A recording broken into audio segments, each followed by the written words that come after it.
100 гектарға жақын егін таласына суға су жетпей құрғап қалу қорқынычы құрчууда. Айда оянтының тең жарымнан көбүнө дарбыз айдалған. Дыйкандар суның келбей жатқанына қооптонуп наразычылыктарын айтып чыкты. Жаңы Алай аймагындагы егин таласын сугаруудагы каналга 13 жылдан бери су келбей, өткөн жылы насостук станциядан кайрадан тартылган. Сунун агымы жакшы болгондуктан жергиликтүүлөр айыл чарба таласын кеңейткен. Быйыл 25 майда ирригациялык каналга суу келгендиктен дыйкандар эгиндерин кеч айдаган. Чогулган жергиликтүүлөр суу чарба бассейндик башкармалыгына көйгөйдү тез арада жөнгө салууну талап коюуда. Алмаз Жороев 70 сотук талага дарбыз эккен. Сунун аздыгынан эгини жакшы болбой, түшүмү кургап жатканын айтат. Бир жума суу келбесе, дарбыздын көлөмү чоңойбой бышып кеттерине кооптонууда. Түшүмү жакшы болбогон дыйканга суунун жок болуп жатканы ого бетер түшөлттү. 3 насостон даяр жакшы чыгат суу быйыл дегенден башка жактан жер сатып албайм, өзүнүн жерлерди иштетейин деп быйыл иштеттик элек.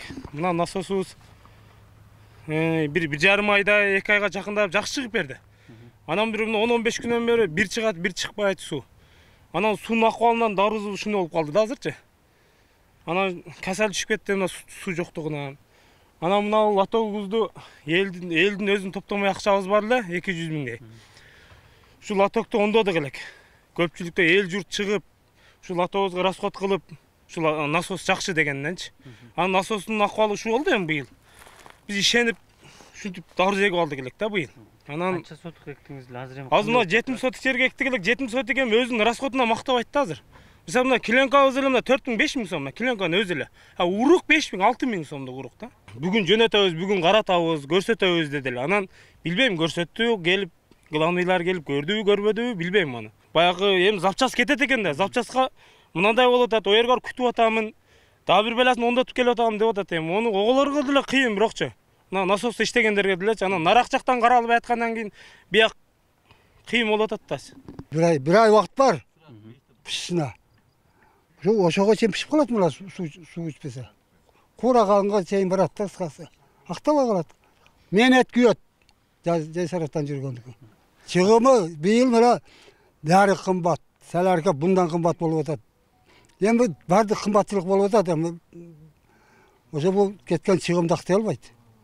Жайсараттан ушунун түбүндө мына жаш балдар мына биздин жаштарыбыз рахмат ушулар аракет кылып баракта айылдын көйгөйүн чечип атышат. Мына дыйканчылык кылып атышат. Ушу дыйканчылыгы деп жүрүшөт да ушулар. Бала чака багабыз деп, үй жай салабыз деп.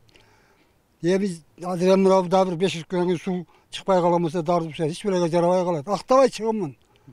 100%. Уланбек Дадабаев жаз айында Орисага баруудан баш тартып дыйканчылык менен алектене баштаган. Алгачкы жолу 65 сотук аянтка июнь айында дарбыз айдаган. 2 ай бою карап мөмө түйгөн мезгилде сунун келбей жатканына нааразы. Дарбыз эми гана сугаруу мезгилине жеткенин айтат. 70 000 сомдон ашуун чыгымдап жер азыктарындагы сепкен. Айыл чарба аянтындагы беде жүгөрүнүн дагы түшүмү жакшы болгон эмес. Сага кетем деп атам, кетпей эле ушул жерде эле дыйканчылык кылайын деп ушу дарбыз эктим эле да. Вот эми суу жок, мына бир күн аккан өткөндө суу. Ошо бойдон суу жок. Мына дарбыз айда болуп калды. Суу иче турган маалда суу токтоп калды да. Эми бизде эң главный дарбыз суу менен болот да. Азыр эми ошондо канча күн суу берилиш керек сизге? Мага дагы бир ай суу керек да. Бизчи 10 күндөн койгонубузда 2 жолу 3 жолу коебуз да дагы сууну. Ушул бойдон пишип калат да эмертең суу чыкпасачы мындай болуп. Мына айда болуп калды. Главный суу да. Биздин проблема ошо суу. Суу чыгып берсе эле элдин дыйканчылыгы менен да жашап тиргилик кылабыз өзүчү.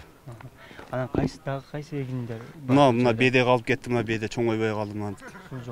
Суу жоктугунан. 5 чакырымды түзгөн канал Союз мезгилинде жүздөгөн айдоо аянтты суу менен камсыздап турган. 13 жылдан бери каналга суу тартылбай, жергиликтүүлөр дыйканчылык менен алектенүүнү токтоткон. Элеттеги жаштар өз демилгеси менен каналды 200 000 каражатка реконструкциялап тазалоодон өткөргөн. Жергиликтүү бийлик насостук станцияны жаңылап берүүнү өтүнүп, суу башкармалыгына кайрылуу жиберген. Бир эле бул лоток эмес, аркасында дагы 210 метр аралыктагы чоң труба бар. Жардан асылып өткөн. Ошол жердагы Союз малынан бери тазаланган эмес. Баягы бир биздин билишибизче бир 30 жылдын аралыгында. Аны дагы балдар арасын 5 метр 6 метрден адам бата турган сварка менен тешип алып, анын үчүн тазалап чыгышты.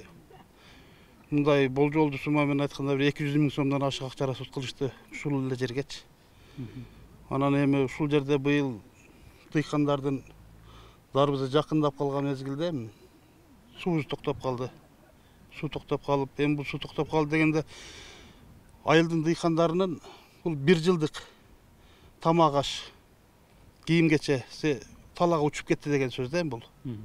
Каналга суу 30 адыр суу соргуч бекетинен тартылат. Бекеттеги насостук агрегат 40 жылдан бери иштегендиктен эскилиги жеткен. Суу чарба бассейндик башкармалык дыйкандарга суу жетиштүү деңгээлде камсыздалып келгенин, техниканын бузулгандыгынан үзгүлтүккө учурап жатканын билдирди. Жаңы насостук станцияны жаңылоого 700 000 каражат керектелет. Башкармалык келе жаткан жылга министрлик менен көйгөйдү чечүүгө аракет кылышын элеттик дыйкандар талап кылат. Bir gün toxtadı насос.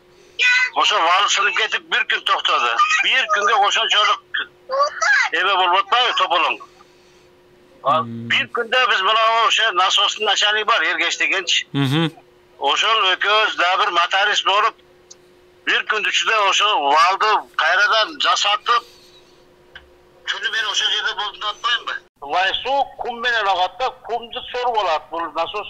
Kum bayağı Zaşlı fıtırkalardı, rабочий колесоларды бардығын жетпеш апсынып кетіп бардат да. Өлкөдөгү аба ырайынын туруксуздугуна байланыштуу сугат суунун тартыштыгы көчөгөн. Сугат суунун жоктугунан чүйдө 100 000 гектар жердеги эгиндин 6 000 гектары күйүп кеткен. Жаңылай аймагынын дыйкандары насостук станцияны жаңыласа, 100 гектар кайракы жерлерди эгин таласына айлантууга мүмкүнчүлүк бар экенин айтат. Абдумалик Базарбаев, Эркен Бакиров, Фош ТВ.